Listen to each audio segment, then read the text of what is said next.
اعوذ باللہ من الشیطان الرجیم بسم اللہ الرحمن الرحیم ربنا وابعث فیہم رسولا منہم یتلو علیہم آیاتک ویعلمہم الکتاب والحکمت ویزکیہم انک انت العزیز الحکیم صدق اللہ العظیم۔ سورہ بقرہ کی آیت 129 میں حضرت ابراہیم علیہ السلام کی دعا ہے جو انہوں نے خانہ کعبہ کی تعمیر کے وقت مانگی کہ اے ہمارے رب، ان میں ایک رسول انہی میں سے بھیج جو ان پر تیری آیتیں پڑھے اور انہیں کتاب اور دانائی سکھائے اور انہیں پاک کرے، بے شک تو ہی غالب اور حکمت والا ہے۔ اس سے پہلے ہم نے حضور اکرم صلی اللہ علیہ وسلم کی ولادت کے وقت جو عرب کے حالات تھے اس کا مطالعہ کیا۔ آج ہم حضور اکرم صلی اللہ علیہ وسلم کی ولادت سے لے کر آپ کی نبوت کے نازل ہونے تک مطالعہ کریں گے۔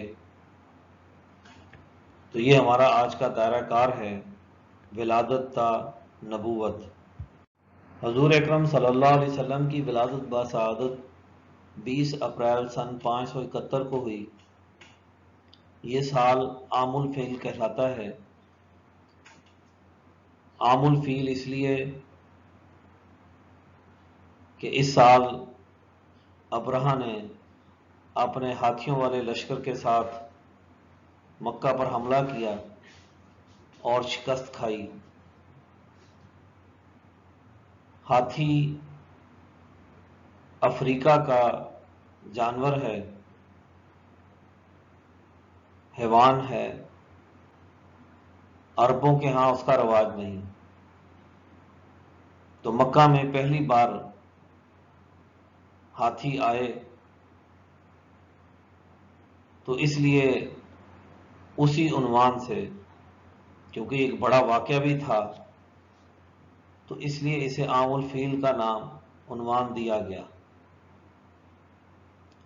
حضور اکرم صلی اللہ علیہ وسلم کی ولادت بامبارک کا اگر ہم جائزہ لیں تو حضرت محمد صلی اللہ علیہ وآلہ وسلم اور حضرت عیسیٰ علیہ السلام کے درمیان 571 سال کا عرصہ ہے۔ حضرت موسیٰ علیہ السلام اور حضرت عیسیٰ علیہ السلام کے درمیان 1700 سال کا گیپ ہے۔ حضرت موسیٰ علیہ السلام اور حضرت ابراہیم علیہ السلام کے درمیان 545 سال، حضرت ابراہیم علیہ السلام اور طوفان نوح کے درمیان 1081 سال، طوفان نوح اور حضرت آدم علیہ السلام کے درمیان 2243 سال کا وقفہ ہے، اور یہ کل 6155 سال کی مدت بنتی ہے آدم علیہ السلام سے لے کر حضرت محمد صلی اللہ علیہ وسلم تک کی۔ یہ ایک تاریخی اندازے ہیں جو تاریخ کی کتابوں میں لکھے گئے ہیں تاکہ ایک مدت کا اندازہ لگایا جا سکے۔ حضور اکرم صلی اللہ علیہ وسلم کا نسبی اور روحانی سلسلہ حضرت ابراہیم علیہ السلام سے جا ملتا ہے، اس لیے یہاں کہا گیا ملت ابیکم ابراہیم هو سماکم المسلمین، تمہارے باپ ابراہیم کا دین ہے، اسی نے تمہارا نام پہلے سے مسلمان رکھا تھا۔ یہاں پر حضور اکرم صلی اللہ علیہ وسلم کا نسب بیان کیا گیا ہے جو محمد بن عبداللہ بن عبد المطلب سے ہو کر ماد بن عدنان تک جاتا ہے، اور اسی طرح آپ کی والدہ کا سلسلہ اسی سلسلے میں کلاب سے جا کر مل جاتا ہے، یعنی آپ کے والد اور آپ کی والدہ کا سلسلہ کلاب سے ایک ہو جاتا ہے۔ اگر ہم قریش کا جائزہ لیں، حضور اکرم صلی اللہ علیہ وسلم نے فرمایا کہ خدا نے اولاد اسماعیل میں سے کنانہ کو شرف بخشا، اور کنانہ میں قریش کو، اور قریش میں بنی ہاشم کو، اور بنی ہاشم میں مجھ کو شرف اور اعزاز بخشا۔ قریش عرب کا ایک متمدن قبیلہ۔ عرب کے بارے میں جو یہ بات مشہور کی گئی کہ عرب جاہل تھے، بدو تھے، کسی کام کا کوئی ڈھنگ نہیں تھا، بدویانہ زندگی گزار رہے تھے، تمدن نام کی کوئی چیز نہیں تھی. یہ بات قریش کے متعلق درست نہیں. یقیناً ایسے قبائل موجود تھے جو تمدنی اعتبار سے بہت پیچھے تھے، لیکن عرب کی سوسائٹی کے اندر متمدن قبائل بھی موجود تھے، متمدن حکومتیں بھی موجود تھیں، ان میں قریش بھی تھے. یہ بات اس لیے کہی گئی کہ تاکہ ایسا لگے کہ یہ بس ایک معجزہ ہے اور معجزے سے زیادہ یہ اور کچھ نہیں. یہ بات انگریز مستشرقین کی طرف سے زیادہ آئی اور انہوں نے یہ بات ثابت کرنے کی کوشش کی، مسلمانوں کی نفسیات میں یہ بات بٹھانے کی کوشش کی کہ اس زمانے میں حضور اکرم صلی اللہ علیہ وسلم کی ذات مبارک جیسی ایک بلند ہستی دنیا میں تشریف لائی اور اس نے آ کر ان جاہلوں اور بدوؤں کو ساتھ ملا کر ایک نظام بنایا، اور اب ایسا ممکن نہیں کہ اسلام کا دوبارہ کوئی نظام تشکیل پا سکے. اس لیے یہ بات ایک معجزے کے طور پر بیان کی جاتی ہے، جبکہ حقیقت یہ ہے کہ خود قرآن حکیم نے کہا لإیلاف قریش ایلافہم رحلۃ الشتاء والصیف کہ یہ قریش جو ہیں تجارت کے لیے پوری دنیا کے اندر جاتے ہیں. جب سخت سردی کا موسم ہوتا ہے تو یمن اور ایشیا کے دوسرے علاقوں کی طرف سفر کرتے ہیں، اور جب گرمی آتی ہے تو یورپ کے گرد و پیش کے علاقوں میں جاتے ہیں. اور پوری دنیا کے اندر قریش کی ایک عزت اور ایک وقار قائم تھا. قریش دنیا کے اندر خانہ کعبہ کی تولیت، اس کی سرپرستی کے نام سے جانے جاتے تھے. قریش کو جار اللہ، اللہ کے پڑوسی کے طور پر جانا جاتا تھا. ان کی ایک عزت پوری دنیا میں مسلمہ تھی. بہت سے علاقوں کے اندر، بہت سے ملکوں میں انہیں عزت کی نگاہ سے دیکھا جاتا تھا کہ یہ خانہ کعبہ سے وابستہ لوگ ہیں، انہیں ٹیکس معاف تھے، انہیں بہت سی جگہوں پر آنے جانے کے لیے خصوصی اجازت نامے کی ضرورت نہیں تھی. بادشاہ انہیں اپنے درباروں میں خاص مقام دیتے تھے، انہیں اپنے ساتھ بٹھاتے تھے. اور خود قریش نے بھی مکہ کے اندر ایک بہترین نظم و نسق قائم کیا ہوا تھا، جس میں یقیناً بہت سی خامیاں تھیں، بہت سی خرابیاں موجود تھیں، لیکن ایک نظم موجود تھا. قریش میں ایک بہت بڑا نام ملتا ہے قصی بن کلاب کا. قصی نے خاندان قریش کو منظم کیا، اس کے قبیلوں کو منظم کیا، اس کے تمام قبیلوں میں امور کو تقسیم کیا. تو اس لیے قریش ایک متمدن قبیلہ تھا اور اپنی بہت سی خوبیوں کی وجہ سے یہ عرب میں پہچانا جاتا تھا. اگر سیاسی زبان میں لفظ کہا جائے تو یہ مکہ کی ایلیٹ کلاس تھی. مکہ کی اس ایلیٹ کلاس میں بہت سے امور تقسیم تھے، ان کا ایک اپنا نظم و ضبط تھا. خانہ کعبہ میں ہر سال ہزاروں لوگ حج کے لیے آتے تھے اور پوری دنیا اس تعارف سے قریش کو جانتی تھی، اور قریش ان کی مہمان نوازی کرتے تھے، ان کے لیے کھانے پینے، رہائش، پانی، لباس تک کا بندوبست کرتے تھے. اس لیے ہم اگر تھوڑا سا مختصر جائزہ لیں تو مختلف امور تھے جو قریش کے مختلف قبیلوں کے درمیان تقسیم تھے. بنو ہاشم کے پاس تھا، کوئی بنو امیہ کے پاس تھا، اس طرح مختلف قبیلوں کے پاس مختلف امور تھے. ان امور میں کعبۃ اللہ کی خدمت، زمزم پر سبیل کی خدمت، غلاف کعبہ کی تیاری، مہمانوں کی مہمان نوازی، جنگی اور غیر جنگی امور کی ذمہ داری، مشورہ، میدان جنگ میں علم برداری، اور اسی طرح مکہ مکرمہ کی سرداری، یہ تمام معاملات قریش کے درمیان تقسیم تھے، اور انہوں نے اپنی ایک چھوٹی سی پارلیمنٹ بھی بنائی ہوئی تھی جسے دار الندوہ کہا جاتا تھا۔ جب بھی کوئی مسئلہ درپیش ہوتا تو اس دار الندوہ میں بیٹھ کر مشورہ کیا جاتا اور فیصلے کیے جاتے۔ غرض قریش اس علاقے کی ایک متمدن قوم تھی جس میں اللہ تعالیٰ نے حضور اکرم صلی اللہ علیہ وسلم کی بعثت کی۔ قریش کا یہ تصور تھا کہ جب یہ دنیا کے سفر پر جاتے تھے، شام، مصر، یمن، فلسطین اور گرد و پیش کے علاقوں میں، تو وہاں پر جب بادشاہوں کو فیصلہ کرتا ہوا دیکھتے تھے تو ان کے دل میں یہ بات آتی تھی کہ یہ جاہل لوگ حکومتوں پر بیٹھے ہوئے ہیں، ہمارا دل کرتا ہے کہ انہیں ان کے تختوں سے اتارے اور ان کی جگہ پر بیٹھ کر ہم فیصلے کریں۔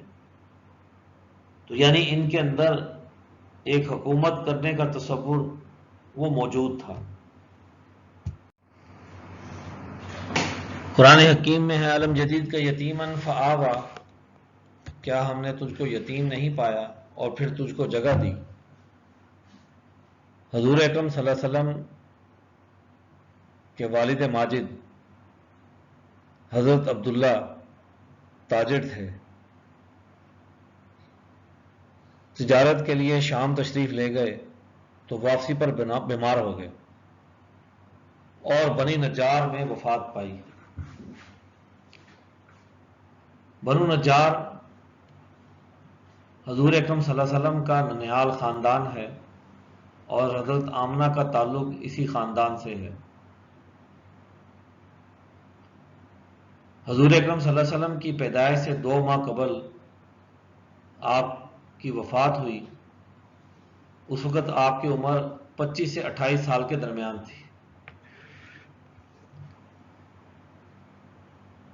والدہ مائدہ حضرت آمنہ رضی اللہ تعالی عنہا 6 سال کی عمر میں چھوڑ گئی۔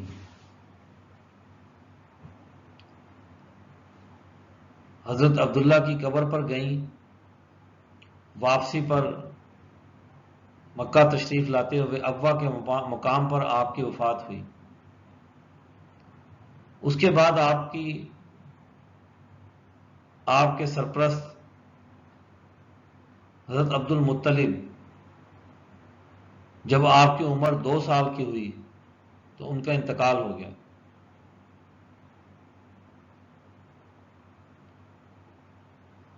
اور حضرت عبد المطلب کی عمر انتقال کے وقت 110 یا 140 سال کے قریب بتائی جاتی ہے۔ اس کے بعد آپ اپنے چچا ابو طالب کی سرپرستی میں آ گئے۔ انہوں نے آپ کی دیکھ بھال کی اور ابو طالب کو اپنے اس بھتیجے کے ساتھ بہت زیادہ محبت اور پیار تھا۔ الم نشرح لک صدرک، کیا ہم نے تیرے سینے کو نہیں کھول دیا۔ عرب کے ہاں روایت تھا کہ وہ بچوں کو ان کی بہتر نشو و نما کے لیے دیہاتوں میں بھیج دیا کرتے تھے۔ مکہ ایک شہر تھا، شہری آبادی کی آب و ہوا وہ متاثر ہو جاتی ہے، آلودہ ہو جاتی ہے، اور اسی طرح شہروں کے میں زبانوں پر بھی بہت زیادہ اثر پڑتا ہے، چونکہ شہروں میں بیرونی لوگوں کا آنا جانا بہت زیادہ ہوتا ہے، جس کے سبب مختلف بولیاں بولنے والے جب اکٹھے ہوتے ہیں تو زبان کے الفاظ بدل جاتے ہیں، غیر الفاظ شامل ہو جاتے ہیں۔ اسی طرح مسلسل گزرگاہ اور دوسری وجہوں سے شہر کی آب و ہوا بھی متاثر ہو جاتی ہے۔ تو بہتر نشو و نما اور زبان و ادب کی بہتری کے لیے اس زمانے میں رواج تھا کہ بچوں کو دیہاتوں میں بھیج دیا کرتے تھے۔ تو حضور اکرم صلی اللہ علیہ وسلم بھی اسی سلسلے میں حضرت حلیمہ بنت ابی ذؤیب سعدیہ، انہوں نے آپ کو اپنے ساتھ لیا۔ یہ سعد بن بنی بکر کی خاتون ہیں، آپ کی پرورش انہوں نے کی، یعنی آپ کی رضائی ماں ہیں۔ اور وہاں پر ایک واقعہ پیش آتا ہے جسے ہم شق صدر کہتے ہیں کہ حضور دو فرشتے آئے، انہوں نے حضور اکرم صلی اللہ علیہ وسلم کا سینہ چیرا اور پھر اس میں سے دل کو صاف کیا اور پھر دوبارہ اسی طرح ترتیب دے دیا۔ آپ کے رضائی بھائی یہ سارا عمل دیکھ رہے تھے، وہ بھاگے بھاگے گھر گئے اور جا کر حضرت حلیمہ کو بتایا، تو انہوں نے جا کر جائزہ لیا تو حضور اکرم صلی اللہ علیہ وسلم صحیح سالم اور صحیح حالت میں کھڑے تھے۔ حضرت حلیمہ کے دل میں خوف پیدا ہوا کہ کہیں ایسا نہ ہو کہ اس بچے کو کچھ ہو جائے۔ آپ میں غیر معمولی صلاحیات کا مشاہدہ تو حضرت حلیمہ رضی اللہ تعالی عنہ پہلے سے ہی کر رہی تھی،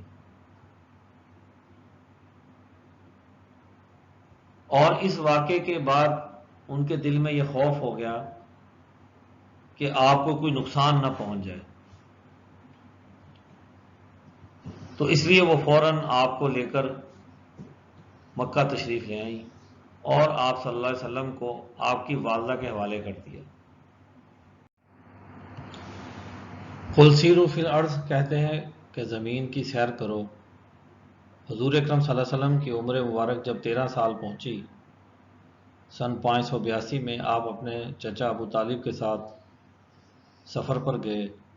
قریش تاجر تھے، ابو طالب بھی تجارت کے لیے جاتے تھے، تو وہاں پر بصرہ میں اس کے شہر حوران میں ایک نصرانی راہب بحیرہ سے ملاقات ہوئی۔ اس نے حضور اکرم صلی اللہ علیہ وسلم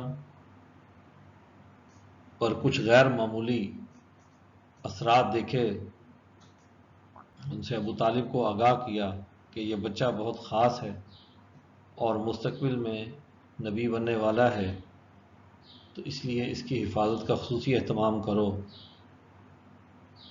اور اسی طرح جب آپ کی عمر 15 سال ہوئی تو قبیلہ قریش اور کیس کے درمیان جنگ ہوئی۔ اس جنگ کا نام حرب فجار ہے۔ اس جنگ کی وجہ یہ ہوئی کہ قریش کے حلیف قبیلہ بنی کنانہ کے ایک شخص کو قتل کر دیا گیا، جس کا بدلہ لینے کے لیے یہ جنگ ہوئی۔ تو حضور اکرم صلی اللہ علیہ وسلم نے اس جنگ کے اندر حصہ لیا اور اپنے چچا زبیر کو تیر پکڑائے۔ حرب فجار یا جنگ فجار کہتے ہیں گناہوں کو، تو اس کو گناہوں کی جنگ کہا گیا اس لیے کہ یہ حرمت کے مہینوں میں لڑی گئی۔ حرمت کے مہینے 4 ہیں جن میں قریش لڑنا جائز نہیں سمجھتے تھے اور اس میں لڑنا گناہ کا عمل سمجھتے تھے، تو اس لیے جب یہ جنگ ہوئی تو قریش کو اس جنگ کا بہت افسوس ہوا کہ ہم نے اپنے اس قانون کو توڑا ہے، گناہ کا عمل کیا ہے، تو اس لیے اسے فجار نام دیا۔ حرمت کے مہینے 4 ہیں، رجب، شوال، ذی-قعدہ اور ذی الحج۔ ان مہینوں کے اندر لڑنے کو وہ بہت ہی برا سمجھتے تھے، تو اس لیے اسے حرب فجار کہتے ہیں۔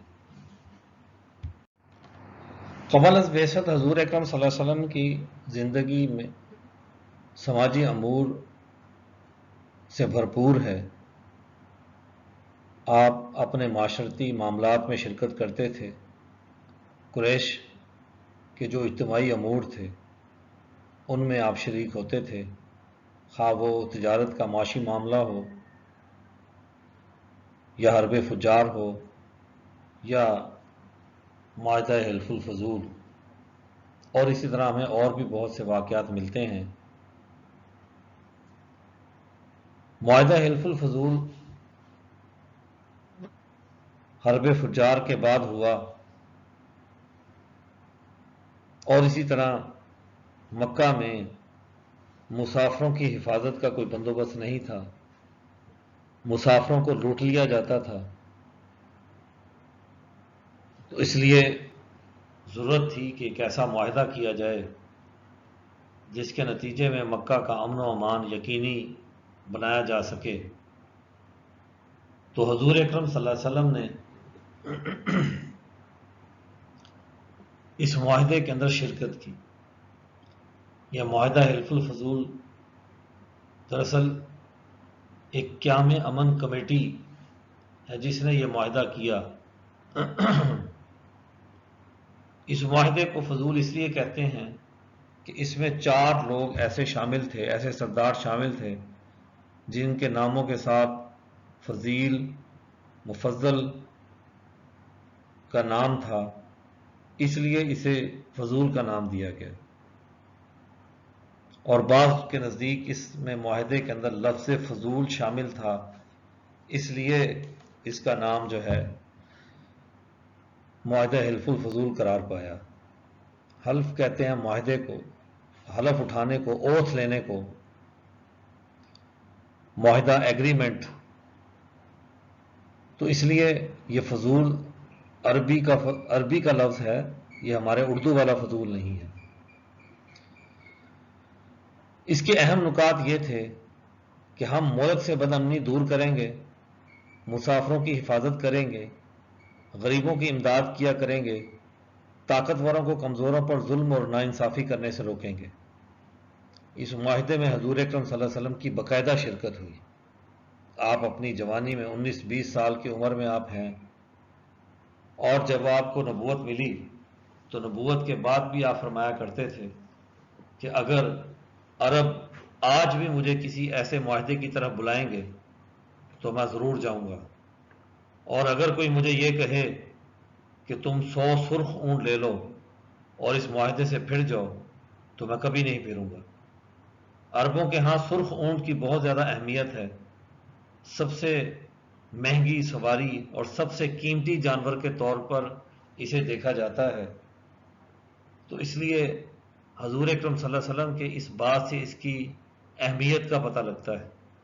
یہ عرب کا وہ بنیادی دستوری معاہدہ تھا جس کے نتیجے میں مکہ میں امن و امان کو یقینی بنایا گیا، اور اسی معاہدے کے نتیجے میں حضور اکرم صلی اللہ علیہ وسلم بھی بعد نبوت اس امن و امان کو یقینی بنانے کے لیے ایک نظام تشکیل دیتے ہیں۔ تو اس لیے یہ معاہدہ حلف الفضول قریش کی اجتماعی زندگی اور حضور اکرم صلی اللہ علیہ وسلم کے اجتماعی معاملات کے اندر بہت ہی بنیادی اہمیت رکھتا ہے۔ حضور اکرم صلی اللہ علیہ وسلم کی اجتماعی معاملات، سماجی امور میں شرکت کے حوالے سے ایک اور واقعہ ہمارے سامنے ہے کہ خانہ کعبہ کی عمارت وہ نشیبی جگہ پر قائم تھی، ارد گرد کی بستیاں اونچی ہو چکی تھیں، اور یہ خانہ کعبہ کی جگہ بہت ہی نشیبی تھی۔ جب بارش آتی تھی تو سارا پانی یہاں پر کھڑا ہو جاتا تھا اور طواف کا عمل مشکل ہو جاتا تھا، رک جاتا تھا، اور ساتھ ہی سیلاب کی وجہ سے اس کی عمارت کمزور ہو چکی تھی۔ اور ایک بار ایک خاتون کی دھونی دیتے ہوئے ایک خاتون سے اس کی ایک چنگاری جو ہے خانہ کعبہ کے کپڑے غلاف پر پڑی، اور اس سے اس کا وہ سارا ایریا جل گیا، تو جس سے خانہ کعبہ کی دیواریں بھی مزید کمزور ہو گئیں۔ تو اس لیے یہاں فیصلہ کیا گیا کہ خانہ کعبہ کی اثر نو تعمیر کی جائے۔ اس کے لیے سامان کی ضرورت تھی، تو ایسا ہوا کہ ایک جہاز جو کہ روم کی طرف جا رہا تھا، وہ کسی طرح بھٹک کر اور سمندری طوفان کا مقابلہ کرتے ہوئے جدہ کے ساحل سے آ لگا، جس کے نتیجے میں اس جہاز کے تختے کو نقصان پہنچا۔ یہ جہاز ایک تعمیری سامان لے کر، باقوم نامی ایک انجینئر کا تعمیری سامان لے کر جا رہا تھا، تو اس سے اس جہاز کے تختے اور تعمیری سامان خرید لیا گیا، اور ساتھ میں ضرورت تھی کہ جو اس تعمیر میں مدد دے نقشے کے اعتبار سے اور اس تعمیر کے اعتبار سے، یعنی ایک انجینئر کی ضرورت تھی۔ تو جب اس شخص سے مدد لے کر عمارت تعمیر کی گئی، اور اس تعمیر میں قریش کے تمام قبیلوں نے مل کر حصہ لیا، حصوں کی تقسیم ہو گئی کہ یہ حصہ یہ قبیلہ تعمیر کرے گا، یہ حصہ یہ قبیلہ تعمیر کرے گا، یہ حصہ یہ قبیلہ تعمیر کرے گا۔ اور پھر جب پیسے ختم ہو گئے تو پھر ایک حصے کو چھوڑ دیا گیا۔ ہوا یوں کہ جب خانہ کعبہ کی تعمیر کا فیصلہ ہوا تو یہ طے کیا گیا کہ چندہ کیا جائے، اور چندے میں صرف رزق حلال کی آمدنی شامل کی جائے۔ کوئی حرام کا پیسہ اس مقدس عمل کے اندر شامل نہیں ہونا چاہیے۔ جوا، سٹا یا کسی اور ذریعے سے کمایا ہوا پیسہ وہ اس کا حصہ نہ ہو۔ چنانچہ جب خانہ کعبہ کی تعمیر ہوئی تو یہ رزق حلال سے کمایا ہوا پیسہ یہ ختم ہو گیا، اور پھر وہیں پر اس کی تعمیر روک دی گئی، اور ایک طرف جو ہے حتیم کو بنا کر چھوڑ دیا گیا، جو خانہ کعبہ کا حصہ تو ہے اور طواف کے اندر اسے بیچ میں شامل کیا جاتا ہے، لیکن وہ تعمیر میں شامل نہیں ہے۔ اب مسئلہ درپیش ہوا حجر اسود کو رکھنے کا کہ یہ حجر اسود کون نصب کرے گا۔ خانہ کعبہ کی تعمیر کے تو مختلف حصے تھے، ہر کسی کے حصے میں کچھ نہ کچھ حصہ آ گیا، اس نے اس شرف کو حاصل کر لیا کہ اس نے خانہ کعبہ کی تعمیر میں حصہ لیا ہے۔ اب یہاں پر حجر اسود تو ایک ہے، اس کو نصب کرنا ہے، اس کا کیا کیا جائے؟ تو ہر ایک قبیلہ یہ چاہتا تھا کہ وہ اس کا شرف حاصل کرے، چنانچہ انہوں نے ایک دوسرے پر تفاخر بیان کرنا شروع کیا کہ ہمارے قبیلے کی یہ خصوصیت، ہمارا یہ فخر، ہم یہ اعزاز رکھتے ہیں، ہم اس لیے بلند ہیں، تو یہ ہمیں اس کا حصہ ملنا چاہیے، یہ شرف ہمیں حاصل ہونا چاہیے کہ ہم حجر اسود کو اس طرح نصب کریں۔ تو آخر یہ فیصلہ نہیں ہو سکا۔ ظاہری بات ہے کہ جس قوم کے پاس صرف فخر ہو تو پھر ان کے لیے فیصلہ کرنا مشکل ہو جاتا ہے۔ اب طے یہ ہوا کہ لڑ کر فیصلہ کریں گے، تو دوسرا راستہ ان کے پاس لڑائی ہوتا ہے۔ تو قوموں کو ایک اجتماعی قیادت کی ضرورت ہوتی ہے، ایک سمجھدار قیادت کی ضرورت ہوتی ہے، جو انہیں لڑائی جھگڑے، فرقہ واریت، طبقاتیت سے بچائے۔ جس قوم کے پاس سالے لیڈرشپ نہیں ہوتی، وہ قوم انتشار، طبقاتیت اور فرقہ واریت کا شکار رہتی ہے۔ چنانچہ انہوں نے خون میں انگلیاں ڈبو کر حلف لیا۔ عربوں کے ہاں یہ رواج تھا کہ جب کوئی سخت قسم کا حلف لیتے کہ مر جائیں گے، پیچھے نہیں ہٹیں گے، تو پھر وہ ایک پیالے کے اندر خون ڈال کر انگلیاں ڈبو کر اس حلف لیا کرتے تھے۔ تو اب اسلحہ تیار ہو رہا ہے، لڑائی کی تیاری ہے، تو ان میں سے ایک سمجھدار آدمی نے کہا ابو امیہ بن مغیرہ نے کہ کسی سے فیصلہ کروا لیتے ہیں، لڑتے نہیں ہیں، لڑائیوں سے پہلے ہی ہمارا بہت نقصان ہو چکا، قریش کمزور ہو چکے ہیں، تو اس لیے ہم لڑنے کی بجائے کسی کو اپنا ثالث مان لیتے ہیں۔ اب ثالثی بھی کس سے کروائیں؟ ان کے ہاں کوئی متفقہ شخصیت تو تھی نہیں، تو انہوں نے کہا کہ ایسا کرتے ہیں کہ کل کو خانہ کعبہ میں فجر کے میں سب سے پہلے صبح سویرے جو خانہ کعبہ میں داخل ہوگا اس سے ہم یہ ثالثی کروائیں گے۔ اللہ کا کرنا ایسا ہوا کہ حضور اکرم صلی اللہ علیہ وسلم تشریف لاتے ہیں اور سب لوگ کہتے ہیں صادق اور امین آگے، ہم اس کے ساتھ خوش ہیں۔ اب آپ دیکھیے کہ ایک صالح قیادت جو وہاں پر اپنا ایک تعارف رکھتی ہے، جو مستقبل میں نبوت پر سرفراز ہونے والی ہے، اس نے نہ صرف عرب کی قیادت کرنی ہے بلکہ پوری دنیا کی راہبری اور رہنمائی کرنی ہے، اور یہ راہبری اور رہنمائی نہ صرف سیاسی اور معاشی اعتبار سے بلکہ روحانی اعتبار سے بھی وہ سب سے اونچے منصب نبوت پر فائز ہونے والی ہے۔ اب آپ دیکھیے کہ ان کا تعارف وہاں پر کیا ہے کہ یہ محمد صلی اللہ علیہ وسلم ہیں، یہ صادق ہیں، یہ امین ہیں، اور ہم ان کے ہر فیصلے سے ان سے مطمئن ہیں۔ یہ تعارف ہوتا ہے ایک سچی لیڈرشپ کا۔ یہ نہیں کہ لیڈرشپ پر لا کر ان کو آزمایا جائے اور پھر قوم کو ایک نئے انتشار کا سامنا کرنا پڑے۔ تو ایسی سچی لیڈرشپ جس قوم کو دستیاب ہوتی ہے یا ان کے پیروکاروں پر مشتمل کہ جو اس کے پیروکار ہوتے ہیں، جو ان کے پروگرام اور اس کو نظریے کو صحیح طریقے سے ماننے والے ہوتے ہیں، محض نام نہاد نہیں، تو وہ اس قابل ہوتے ہیں کہ وہ اس لیڈرشپ پر آئیں۔ تو حضور اکرم صلی اللہ علیہ وسلم نے ان کا مسئلہ غور سے سنا کہ ان کا مسئلہ ہے کیا، تو ان کے آپ کو معلوم ہوا کہ حجر اسود رکھنا چاہتے ہیں اور اس حجر اسود میں ہر کوئی اپنی شرکت چاہتا ہے۔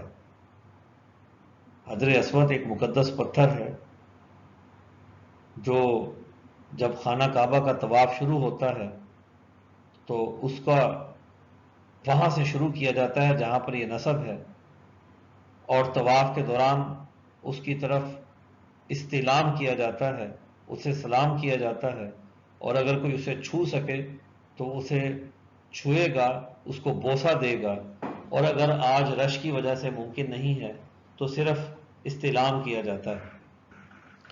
تو اب یہاں پر جو ہے حضور اکرم صلی اللہ علیہ وسلم ان کا مسئلہ سننے کے بعد اب فیصلہ، بڑا شاندار فیصلہ کرتے ہیں، اور سچی قیادت ایسے ہی فیصلے کرتی ہے، وہ اپنی ذاتی سوچ سے بالا تر ہو کر فیصلے کرتی ہے۔ اب حضور اکرم صلی اللہ علیہ وسلم مستقبل میں نبی بننے جا رہے ہیں، اب یہ سعادت آپ اکیلے بھی حاصل کر سکتے تھے، یا آپ ان مشرکین کو مرنے دیتے، لڑنے دیتے کہ ٹھیک ہے لڑو آپس میں، فیصلہ کرو۔ نہیں، قوم کے اندر امن کو قائم رکھنا، انہیں انتشار سے بچانا اور ان کے اجتماعی فیصلوں میں شرکت کرنا، یہ ہر ذمہ دار فرد کا کام ہے۔ تو یہی سنت ہمیں حضور اکرم صلی اللہ علیہ وسلم سے ملتی ہے کہ آپ صلی اللہ علیہ وسلم نے ان کا مسئلہ سننے کے بعد ان سب کی شرکت پر مبنی فیصلہ کیا۔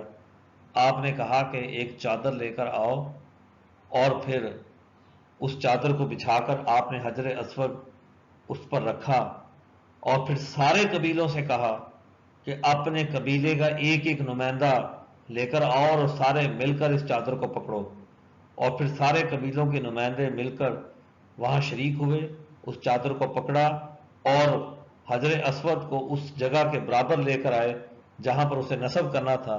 تو حضور اکرم صلی اللہ علیہ وسلم نے اپنے ہاتھوں سے اٹھا کر اسے وہاں نصب کر دیا، اور یوں یہ ایک مسئلہ جو باہمی جنگ اور خون ریزی پر کی طرف جا رہا تھا، حضور اکرم صلی اللہ علیہ وسلم نے اپنے ویژنری فیصلے سے اس کو جو ہے اس لڑائی کو روک دیا اور معاشرے کے اندر امن کو یقینی بنایا۔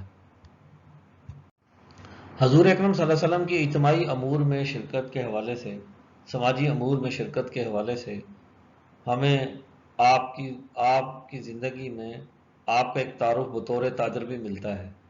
آپ صلی اللہ علیہ وسلم جب جوان ہوئے تو آپ نے محسوس کیا کہ اب آپ کو اپنے چچا کا ہاتھ بٹانا چاہیے۔ ابو طالب بیمار تھے، بوڑھے تھے، تو یہ ہر جوان اولاد کا، ہر جوان فرد کی یہ ذمہ داری ہوتی ہے کہ وہ دوسروں پر بوجھ بننے کی بجائے دوسروں کا بوجھ اٹھانے والا بنے۔ پہلے درجے کے اندر تو یہ کوشش کرے کہ اپنی معمولی، جتنا ممکن ہو سکے معمولی سی آمدنی کا بھی کوئی ذریعہ بنے تو وہ اس کو اختیار کرے، تاکہ وہ دوسروں پر کم سے کم انحصار کرے بلکہ دوسروں کا ساتھ دینے والا بنے۔ حضور اکرم صلی اللہ علیہ وسلم جو انسانوں میں سب سے اعلیٰ فطرت پر تھے، تو آپ صلی اللہ علیہ وسلم کی سنت سے بھی ہمیں یہ پتہ لگتا ہے کہ آپ کے اندر یہ احساس موجود تھا، اور آپ نے مکہ میں تجارتی معاملات شروع کیے، بہت سے کاروباری معاملات آپ کیا کرتے تھے۔ اسی طرح آپ کو ایک بار موقع ملا کہ حضرت خدیجہ رضی اللہ تعالی عنہا، جو کہ ایک تاجر خاتون تھیں، اور وہ اپنے کاروبار تجارت کے لیے اب ان کا قافلہ جایا کرتا تھا، اور انہیں ضرورت تھی کہ کوئی ان کا سامان لے کر جائے، اور اس کے لیے حضور اکرم صلی اللہ علیہ وسلم کو جب یہ بات علم میں آئی تو آپ صلی اللہ علیہ وسلم ان کا تجارتی مال لے کر گئے۔ حضرت خدیجہ رضی اللہ تعالیٰ نے ساتھ میں اپنا ایک غلام بھی کیا کہ جو حضور اکرم صلی اللہ علیہ وسلم کے ساتھ آپ کے ساتھ معاونت کرے۔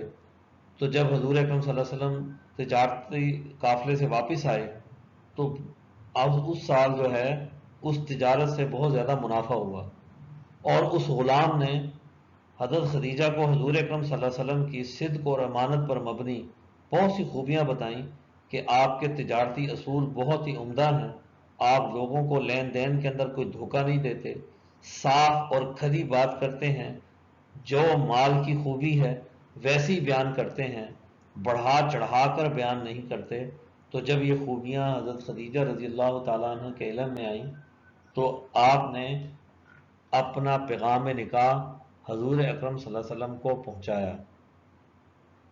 یعنی آپ یہ دیکھیے کہ عرب کی سوسائٹی ایک متمدن سوسائٹی ہے، جہاں پر اتنا کھلا ماحول ہے کہ ایک خاتون جو ہے وہ اپنے نکاح کا پیغام جو ہے ایک کسی معزز فرد کو بھیج سکتی ہے، اور وہاں پر ایک نکاح کا معاہدہ موجود ہے۔ یعنی عرب کی سوسائٹی معاہدات پر کھڑی ہے، وہ معاہدات قبائل کے داخلی معاہدات ہوں، وہ معاہدات حلف الفضول کی صورت میں ہوں، یا وہ معاہدات خاندانوں کے نظام کی صورت میں معاہدہ نکاح کی صورت میں ہوں۔ یہ کچھ خوبیاں ہمیں قریش کے اس قبیلے کے اندر ملتی ہیں۔ تو حضرت خدیجہ بھی قریش کے اسی اونچے خاندان سے تھیں، تو آپ نے اپنا نکاح کا پیغام بھجوایا، تو حضور اکرم صلی اللہ علیہ وسلم نے پھر اس نکاح کے پیغام کو قبول کیا۔ حضرت خدیجہ رضی اللہ تعالی عنہا کی عمر اس وقت 40 سال تھی، اور حضور اکرم صلی اللہ علیہ وسلم کی عمر 25 سال تھی۔